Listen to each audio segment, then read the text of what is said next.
பார்த்தீங்கன்னா இந்த அரங்கமே அதிர்ந்திருக்கும். சினிமாவில் வந்து ரொம்ப முக்கியமான ஆள் பாக்யராஜன். உண்மையிலேயே நிறைய அவரை பற்றி சொல்லலாம். நான் வேலையை விட்டு வந்தப்போ எனக்கு வந்து பெரிய ஒரு தூண் மாதிரி நின்று சினிமாவில் என்னெல்லாம் ட்ராவல் பண்ண வச்சாரு. இந்த மேடையில் நாங்கள்லாம் உட்காந்துக்கிறதுக்கு அவரும் ஒரு முக்கியமான காரணம். அதனால அந்த பாக்யராஜன்ல யாரும் நீங்கள்லாம் பார்க்கணும்.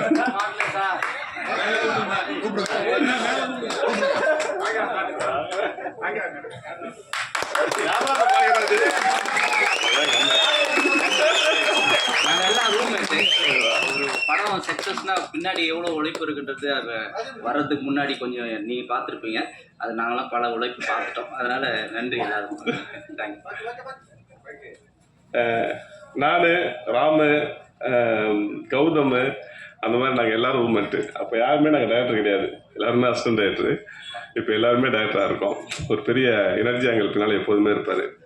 இந்த படத்துக்கு கலந்துக்கிட்டதுக்கு ரொம்ப முக்கியமான ஒரு காரணம் இருக்குது. என்னென்னா, டானாக்காரில் ஒரு பலமாக நின்றது லிங்கேஷ், ராம் சார், பாக்யராஜன், சந்திரசேகரன், இவங்கெல்லாம் வந்து ரொம்ப பலமாக நின்றாங்க. எனக்கு இந்த படத்தை ரொம்ப எனக்கு நெருக்கமான படம் அப்படின்னு சொல்லலாம். ஏன்னா எனக்காக உழைத்த மனிதர்கள் எல்லோரும் சேர்ந்து இந்த படத்தை வந்து ஒரு பெரிய முயற்சி எடுத்து கொண்டு வந்திருக்காங்க. தமிழ் சினிமாவில் பெண் இயக்குநர்களோட எண்ணிக்கை ரொம்ப அறுதி குறைவாக இருக்குது. அவங்களோட எண்ணிக்கை உண்மையிலே ஒரு ஆண்களுக்கு நிகராக 50க்கு 50 வரணும். இன்றைக்கி பெருசாக பயங்கரமாக அடிச்சு நொறுக்குறாங்க. இன்றைக்கி வர்ற பெண்கள் சுதாகங்கிற படத்தை எடுத்துகிட்டு நீங்கள் எந்த ஆண் இயக்குநர்களோட பேரை போட்டாலும் பொருந்தும். ஏன்னா அப்படி ஒரு மாஸ்டர் பீஸாக இன்றைக்கி வந்து ஒர்க் பண்ணுறாங்க. அது மேடமும் வளரணும், இந்த படம் பெரிய வெற்றி பெறணும். நன்றி. குறிய லிங்கேஷ் அவர்கள். ஏன்னா அவர் வந்து நான் சினிமாவுக்கு வந்த டைமில் அவர் தெரியும் எனக்கு. ரொம்ப பவர்ஃபுல்லான ஒரு ஆக்டர். அண்டர் ரேட்டட்னா யாருக்கும் வந்து நல்ல தகுதியானவர்கள் சில பேர் பயணிச்சுட்டு அவங்க தகுதியானவங்கன்னு தெரியாமலேயே கூட இண்டஸ்ட்ரியிலேருந்து வெளியில் போனவங்களாம் பல பேர் இருக்காங்க. ஆனால் தொடர்ச்சியாக தன்னோட இடத்த எப்படியாவது பிடிச்சிடணும்னு போராடிக்கிட்டு இருக்கக்கூடிய ஒரு நண்பரின் அடுத்தபடி. அதுக்காக தான் முதல்ல இந்த இடத்துக்கு நான் வர்றேன். ஏன்னா அவர் ஒரு நடிகராக அவர் எந்த கதாபாத்திரம் கொடுத்தாலும் அதை சரியாக செய்வார். அவர் சரியாக செய்கிறதுக்கான ஒரு திரைப்படம் சீக்கிரமே வரணும்னு அவரை நான் முதல்ல பாராட்டிக்கிறேன். ஏன்னா அப்படி ஒரு படம் வந்துச்சுன்னா தவிர்க்க முடியாத ஒரு முக்கியமான நடிகராக லிங்கேஷ் இருப்பார். அவருக்கு வாழ்த்து. இன்னொருத்தன் என் நண்பன் டோனி. நான் அவனும் காலேஜ் ஃபிலிம் இன்ஸ்டியூட்டில் ஒன்றாவது படிக்கும்போது ஷார்ட் ஃபிலிம் எடுத்துகிட்டு இருப்போம். என்னுடைய கேமராமேன், என்னுடைய ஹாஸ்டல் மேன். அவன் பெரிய கேமராமேன். அவர் இன்ன வரைக்கும் நான் மிஸ் பண்ணுவேன் அவனோட ஷார்ட்ஸ் நீங்கள் பார்த்துருப்பீங்க. அதில் எஸ்பெஷலி சில சாங்ஸோட சில ஃப்ரேமிங்லாம் பார்க்கும்போது எனக்கு அவ்வளோ ஃபீலிங்ஸ் இருந்துச்சுட்டு நீ பெரிய கேமராமேன் ஆக வேண்டி வேண்டாம், ஏன்டா மிஸ் ஆகிட்டுருக்கு எனக்கு ஃபீல் ஆகிட்டு இருக்கோம். ஏன்னா நான்லாம் ஊர்லேருந்து வந்தவன். எனக்கு அவ்வளோ பெரிய டெக்னாலஜி டெவலப்மெண்ட்டோ டெக்னாலஜியோட ஷார்ட்ஸோ ஹாலிவுட் படம்லாம் தெரியாது. மச்சான் அவன் டோனிக்கு தெரியும். அவன் பேர் ஆனந்த். எங்கள் காலேஜில் என் கூட படிக்கும்போது எல்லோரும் அவனை டோனின்னு சொல்லி அவனை டோனி சேனல் அந்த பேராகவே ஆயிடுச்சு. அவனோட ஃப்ரேமிங் பார்க்கும்போது இன்றைக்கும் உன்னை இன்னும் எவ்வளோ பெரிய கேமராமேன் இருக்க வேண்டிய நான் மிஸ் பண்ணுறேன் நினச்சிட்டே இருக்கேன். சீக்கிரமாக பெரிய கேமராமேன் ஆகணும். லிங்கேஷும் மற்ற எல்லா டெக்னீஷியனுக்குமே கூட என்னுடைய வாழ்த்துக்கள். Thank you so much. அனைவருக்கும் வணக்கம். பத்திரிகை நண்பர்களுக்கு வணக்கம். இந்த படத்தோட ஆடியோ ஃபங்க்ஷனுக்கு பாக்கியா கூப்பிட்ட போது நான் வந்ததுக்கு 2 காரணம். ஒன்று வந்து இந்த படத்தோட மியூசிக் டைரக்டர். என்னோட ஒரு ப்ராஜெக்ட்டுக்காக நான் ஒரு ஃபஸ்ட்டு சாண்டி நிறைய பேர் சொல்லுவாங்க, அவர் மியூசிக் டைரக்டர் நல்லா பண்ணியிருக்காருன்னு சொல்லுவாங்க. நான் மீட் பண்ணதில்லை. அப்போ அந்த ப்ராஜெக்ட்டுக்காக ஒரு நாள் ஸ்டுடியோவில் போய் மீட் பண்ணோம். ஒரு ப்ராஜெக்ட் ஒரே நைட்டில் உட்காந்து ஒரு பாட்டு போட்டு கொடுத்தாரு. எக்ஸலண்ட்டாக பண்ணார். இப்போ நம்ம பார்த்த பாட்டே குவாலிட்டியாக இருக்குது. பட் இதை விட வேறு லெவலில் அவரோட ஒர்க்கு எல்லாமே இருக்கும். தொடர்ந்து அவர் கூட ஒர்க் பண்ணணும்னு நானும் விரும்புகிறேன். 2வது லிங்கேஷ் பற்றி சொல்லணும். தமிழ் சார் கூட டானாக்காரனில் தான் நான் அவரை ஃபஸ்ட்டு மீட் பண்ணேன். நான் டானாக்காரன் ஒர்க் பண்ணும்போது அங்கே வந்து லிங்கேஷ், பாவேல் 2 பேருமே அவ்வளோ டெடிக்கேஷனாக இருப்பாங்க. எக்ஸலண்ட்டாக ஒர்க் பண்ணுவாங்க. அப்போ அவரோட லுக் எல்லாமே கொஞ்சம் வெயிட் பயங்கர ஜாஸ்தியாக இருக்கும். அப்போவே சொன்னார் வேறு படங்களுக்காக வெயிட்லாம் மாற்றுறேன் அப்படின்னாரு. அவர் கூட சீக்கிரமாக ஒர்க் பண்ணணும்னு ஆசைப்பட்றேன். இந்த டீம் எல்லாருக்கும் வாழ்த்துக்கள். நன்றி, வணக்கம். ஃபஸ்ட்டு நிறைய நடிகர்கள் இங்கே மனதாலும் குணத்தாலும் உயர்ந்த மனிதர் நம்ம இயக்குனர் தமிழ். அவர் ஏற்கனவே உயர்ந்து தான் இருக்கார்.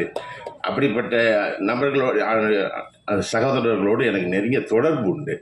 ஆனால் என்னென்னா இந்த மாதிரி மேடையில் வந்து ஃபஸ்ட்டு பேசுகிறது, இந்த இந்த இதை இந்த ஃபஸ்ட்டு படம்லாம் ஓடிச்சு பார்த்தோம், பாடல்கள்லாம் பார்த்தோம். அதாவது பொதுவாக என்ன சொல்லுவாங்கன்னா, ஒரு மனிதர்களுக்கு மனித பிறப்பாக பிறந்தவர்களுக்கு 3 விஷயம் வந்து வந்து ரொம்ப பிடிச்சிட்டே இருக்கும். எல்லாருக்குமே பிடிச்ச ஒரு 3 விஷயம் உண்டு. ஒன்று வந்து கடல்.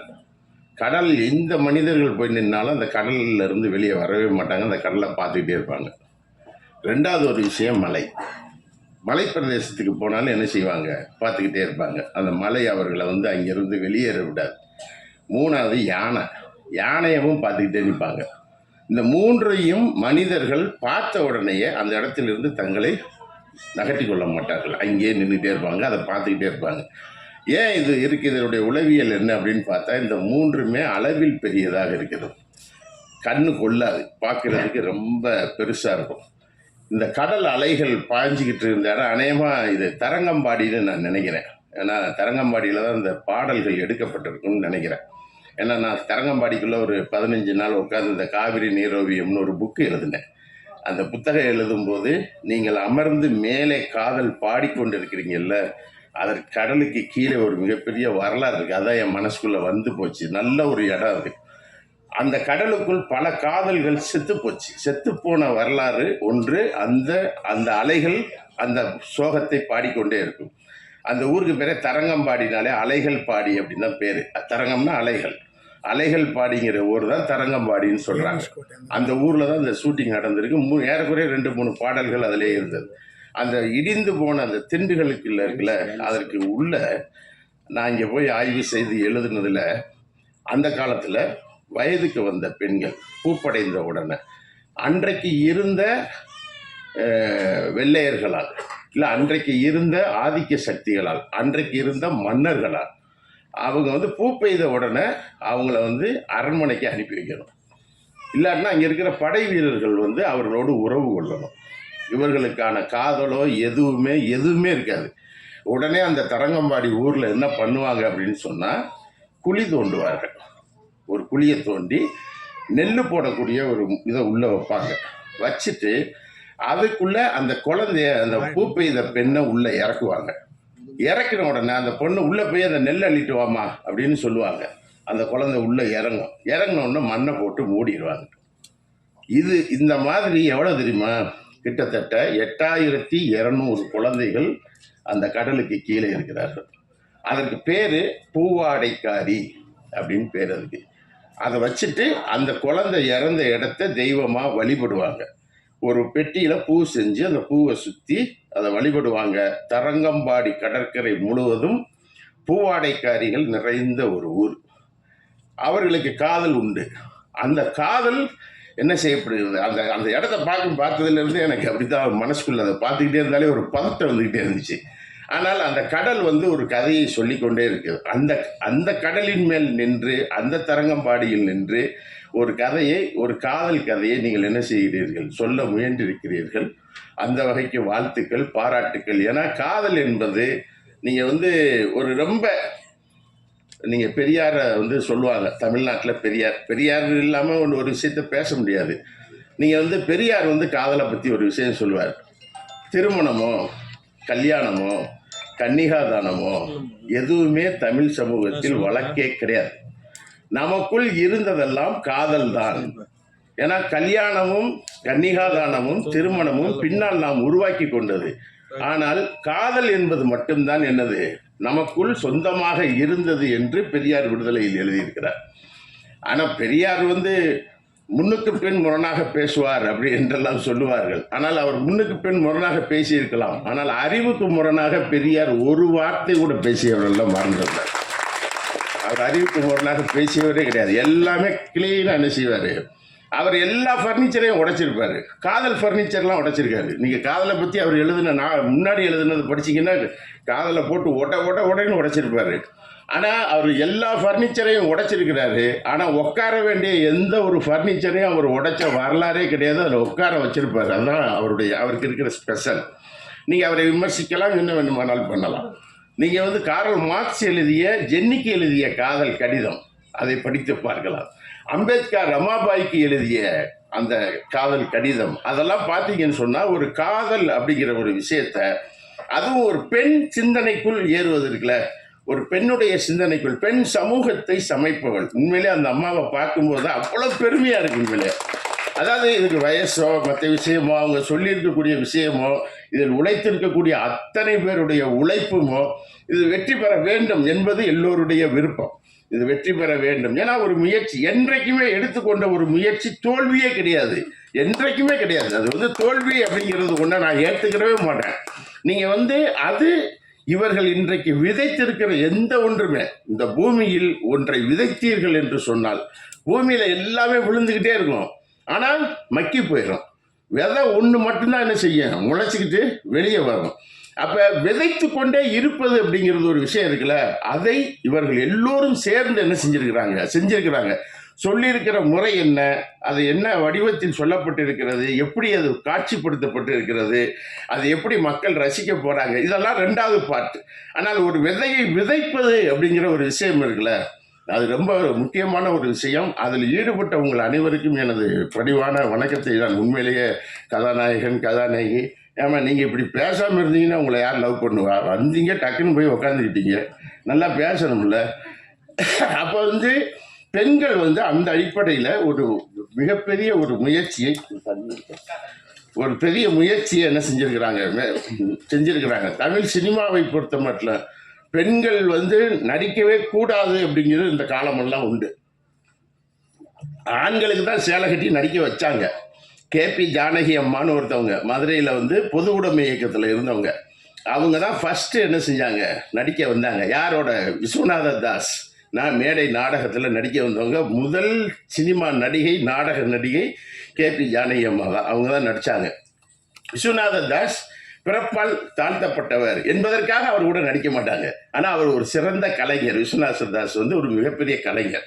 அப்புறம் கேபி சுந்தராம்பாள். இப்படி நீங்கள் வரிசையாக எடுத்துக்கிட்டே வந்தீங்கன்னு சொன்னால் ஒரு மிகப்பெரிய வரலாறு. பெண்கள் சினிமாவை அல்ல கலையை உயர்த்துவதில் அவர்கள் எடுத்துக்கொண்ட போராட்டங்கள் இருக்குல்ல, அது ரொம்ப முக்கியமான போராட்டமாகத்தான் என்னால் பார்க்க முடிகிறது. அப்படி ஒரு பெரிய ஒரு வாய்ப்பை என்ன செஞ்சுருக்கிறாங்க இந்த படத்தில். இந்த அம்மா ஜெயலட்சுமி அம்மா அதற்கு ஒரு மல்லு கட்டுறது இருக்குல்ல, ஒரு அம்மா மல்லு கட்டுறதுன்னு ஒரு விஷயம் இருக்குல்ல. சில பேர் ஒரு விஷயம் 2 விஷயம் 3 விஷயம் செஞ்சுட்டு உலகமே நாசமாக போச்சு அப்படின்ட்டு எஞ்சி ஓடிடுவாங்க. ஆனால் இவ்வளவு இந்த ஏஜ் அப்படிங்கிறது ஒரு முக்கியமான ஃபேக்டர். ஆனால் அதுக்குள்ளே நின்று ஒரு விஷயத்தை செய்யணும் அப்படின்னு ஒரு அம்மா முயற்சி எடுக்கிறது இருக்குல்ல, அது ரொம்ப முக்கியமானது. ஏன்னா சமூகத்தில் நான் இன்னொரு விஷயத்தையும் அழுத்தமாக சொல்கிறேன், இந்த சமூகத்தை சமைத்தவள் பெண். நீங்கள் விவசாயம்னு ஒன்று இருக்குது, இந்த விவசாயத்தை கண்டுபிடிச்சது யார்? விவசாயத்தை கண்டுபிடிச்சது பெண் தான் கண்டுபிடிக்கிறார். அதுதான் வரலாறு. நீங்கள் குகைகளில் மலைகளில் இருந்த அந்த பெண்கள் அவர்கள் கர்ப்பகாரமாக இருக்கிற காலத்தில் தின்ன பழங்களை கீழே போட்டுவிட்டு 10 மாதம் காத்து கிடக்கிறார்கள். மலை குகைகளில் தான் இருக்காங்க ஆதி மனிதர்கள். அவர்கள் தின்று கீழே போட்ட ஒரு கொட்டை 10 மாதம் கழித்து பார்க்கும்போது முளைச்சிக்கிட்டு நிற்கிது. அப்போ விதைச்சா முளைக்கும் அப்படின்னு கண்டுபிடிச்சவ பெண் தான். அதற்கு பின்னால் தான் விவசாயம் என்ன செய்யப்படுகிறது. உலகில் விவசாயம் கண்டுபிடிக்கப்பட்டதே பெண்களால் தான் என்ன செய்யப்படுகிறது, கண்டுபிடிக்கப்படுகிறது. கணக்கை கண்டுபிடிச்சது பெண் தான். நான் பெண்ணை பற்றி பேசுவதற்காகவே நான் அதுக்காக தான் வந்தேன். இந்த அம்மா பேர் ஜெயலட்சுமி, ஒரு படம் எடுத்திருக்காங்க, ரைட்டு வந்துடு அப்படின்ட்டு நான் வந்துட்டேன். பாக்கியராஜ் கூப்பிட்டோன்னா அன்னைக்கு தமிழ் ஃபோன் பண்ணி நேற்று கூட நான் கிளம்பிட்டேன் சென்னையிலேருந்து திருநெல்வேலிக்கு. நான் ஊர் திருநெல்வேலி, எப்படி ஊருன்னு தெரியுமில்ல, போனாலே வெட்டுவாங்க அந்த ஊர். அங்கே போய் இறங்கணும்.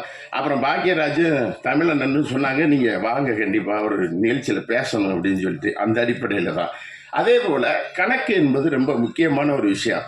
நீங்கள் அன்னைக்கு என்ன கணக்கு இருந்திருக்கும், அந்த கணக்கை கண்டுபிடிச்சதும் உலகத்தில் பெண் தான் கணக்கையே கண்டுபிடிக்கிறார். ஒரு அவனுக்கு அன்னைக்கு இருந்தது சொத்து, ஆடு மாடுகள் தான் இருந்திருக்கும்.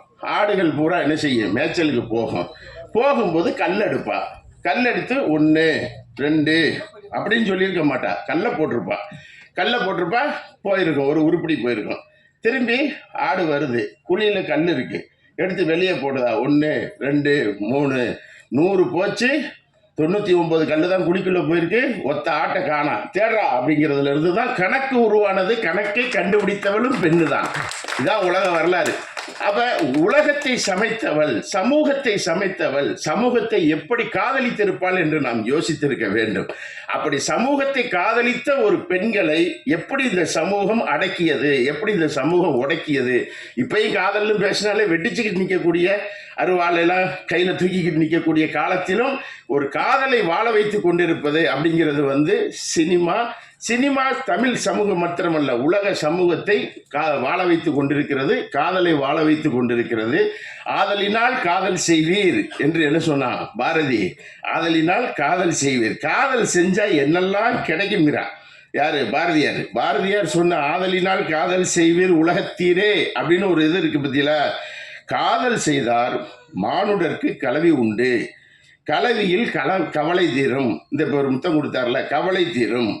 கவிதை உண்டு, கானம் உண்டு, கலைகள் உண்டு, சாகாமல் இருப்பவும் கூடும், மரணம் பொய்யாகும், அதனால் காதல் செய்யுங்கள். மரணத்தை பொய்யாக்கணும்னாலே நீங்க என்ன செய்யுங்க? காதல் செய்யுங்கள் என்று பாரதி என்ன செய்யறான்? பாடல்கள் எழுதுறான். அப்ப இதையெல்லாம் கணக்கு பண்ணுகிற பொழுது ஒரு பெண், அதுவும் இந்த சமூகத்தில் ஒரு படத்தை எடுக்கணும், அதை பல வழியில சொல்லலாம், எழுதவும் செய்யலாம். நாங்கள்லாம் நூல் எழுதுறோம். ஒரு புத்தகத்தை எழுதுவதற்கு ஒரு 6 ஆண்டு காலங்கள் ஒரு நதியில் நான் பயணித்திருக்கிறேன். 6 வருஷம் ஆற்றுக்குள்ளே படுத்து கிடந்திருக்கிறேன். என்னெல்லாம் வெளியே யாருக்குமே தெரியாது. ஆனால் ஒரு புத்தகத்தை நாங்கள் அப்படித்தான் எழுதுவோம், ஒரு வரலாறை அப்படித்தான் தேடுவோம். வாழ்க்கையில் பாதி நாள் எங்கேயாவது நாடோடியாக அலைந்து கொண்டிருப்போம், ஏதாவது ஒரு கல்வெட்டை போய் தோண்டிக்கிட்டு இருப்போம். இதை தான் நாங்கள் செய்து கொண்டிருப்போம். ஆனால் வெளி உலகத்திற்கு எங்களை பெரிசாக தெரியாது. இந்த சமூகத்தில் ஒரு எழுத்து என்பது ரொம்ப முக்கியமானது, ஒரு படைப்பு என்பது ரொம்ப முக்கியமானது. படைப்பாளி முக்கியமானவன், எழுத்தாளன் முக்கியமானவன். அந்த வகையில் ஒரு எழுத்தாளன் என்ற முறையில் இந்த படைப்பாளிகள் அனைவரையும் மிகவும் மனதார பாராட்டுகிறோம். இந்த திரைப்படம் வெற்றி பெற வேண்டும்.